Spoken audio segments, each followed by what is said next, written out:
اس سے پہلے کہ ہم نومبر 1971 میں شروع ہونے والی پاک بھارت جنگ کے بارے میں بات کریں، بہت ضروری ہے کہ 10 ماہ پہلے جنوری کے مہینے میں ہونے والی Ganga airplane hijacking کو سمجھا جائے،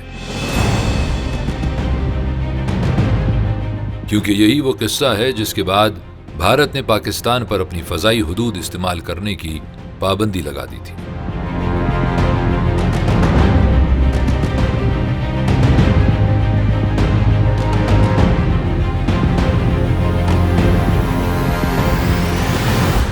تیس جنوری 1971 کو 2 تخریب کاروں نے سری نگر سے ایک بھارتی مسافر طیارہ گنگا اغوا کر کے لاہور ایئرپورٹ پر اتار لیا۔ ان اغوا کاروں میں سے ایک کا نام ہاشم قریشی اور دوسرے کا نام اشرف قریشی تھا۔ میں نے ہائی جیک کیا، اس وقت 17 سال 3 مہینے میری عمر تھی۔ جس وقت میں نے ٹریننگ کی اس وقت میں 16 سال کا تھا۔ ہائی جیکرز نے بھارت سے مطالبہ کیا کہ بھارتی جیل میں بند تحریک آزادی کشمیر نیشنل لبریشن فرنٹ کے 36 ارکان کو رہا کیا جائے۔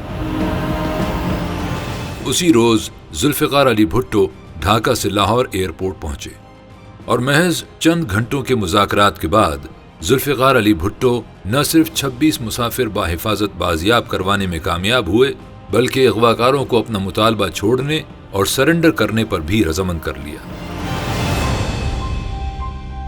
تخریب کاروں سے بازیاب ہوئے 26 مسافروں کی دل کھول کر خاطر تواضع کی گئی اور ان مسافروں کو انتہائی سخت سیکیورٹی میں بذریعہ بس حسینی والا بارڈر کے راستے وطن واپس بھیج دیا گیا۔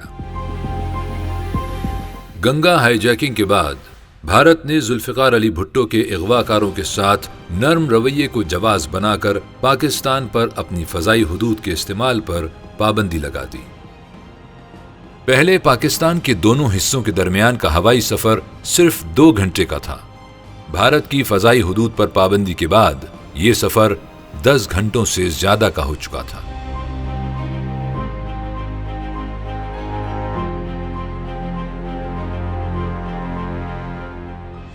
دراصل ذوالفقار علی بھٹو نے ہاشم قریشی اور اشرف قریشی کے مطالبات کو نہ صرف تسلیم کیا بلکہ نیشنل لبریشن فرنٹ کے لیڈر مسعود بٹ اور جموں کشمیر نیشنل فرنٹ کے بانی ڈاکٹر فاروق حیدر کو لاہور ایئرپورٹ بلوا کر ان کی ملاقات بھی کروائی۔ پاکستان میں گنگا ہائی جیکنگ پر ایک انکوائری کمیشن بنائی گئی اور ان دونوں ہائی جیکرز پر لاہور کی ایک اسپیشل کورٹ میں مقدمہ چلایا گیا۔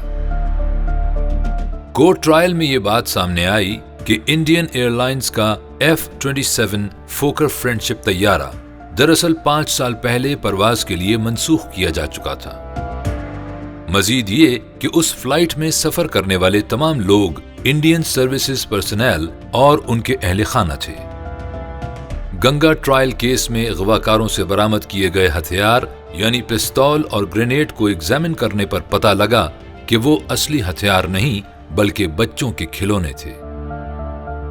ہم نے گرینیڈ خود بنایا، ہم نے پسٹل جو ہے نا وہ پسٹل ہم نے فیک پسٹل یو پی سے منگوایا، ان دنوں جو بالکل 22 بور کا لگتا تھا، جو پاکستان کا جو اسلحہ کا ماہر میجر تھا اس کو 3 دن پتہ نہیں چلا کہ یہ پسٹل کیسا ہے۔ اسپیشل کورٹ نے مئی 1973 میں ثبوتوں اور گواہوں کی روشنی میں ہاشم قریشی کو بھارتی ایجنٹ قرار دیتے ہوئے 19 سال قید کی سزا سنائی اور اشرف قریشی کو بے قصور ٹھہراتے ہوئے باعزت رہا کر دیا گیا۔ تو جس وقت انہوں نے کہا شریمان جی اپنے بیلٹ باندھے، اس وقت ہم اٹھے، ہم نے کہا جی یہاں جہاز ہمارے NLF کے قبضے میں ہے، تو پائلٹ کے اوپر پسٹل رکھا، یہاں اشرف نے ہاتھ میں گرنیڈ اٹھایا اور سب کے ہاتھ اٹھا لیے۔ تو اس وقت جو ہے نا پار جو ہے نا ہم نے اسے کہا سیدھا پاکستان چل۔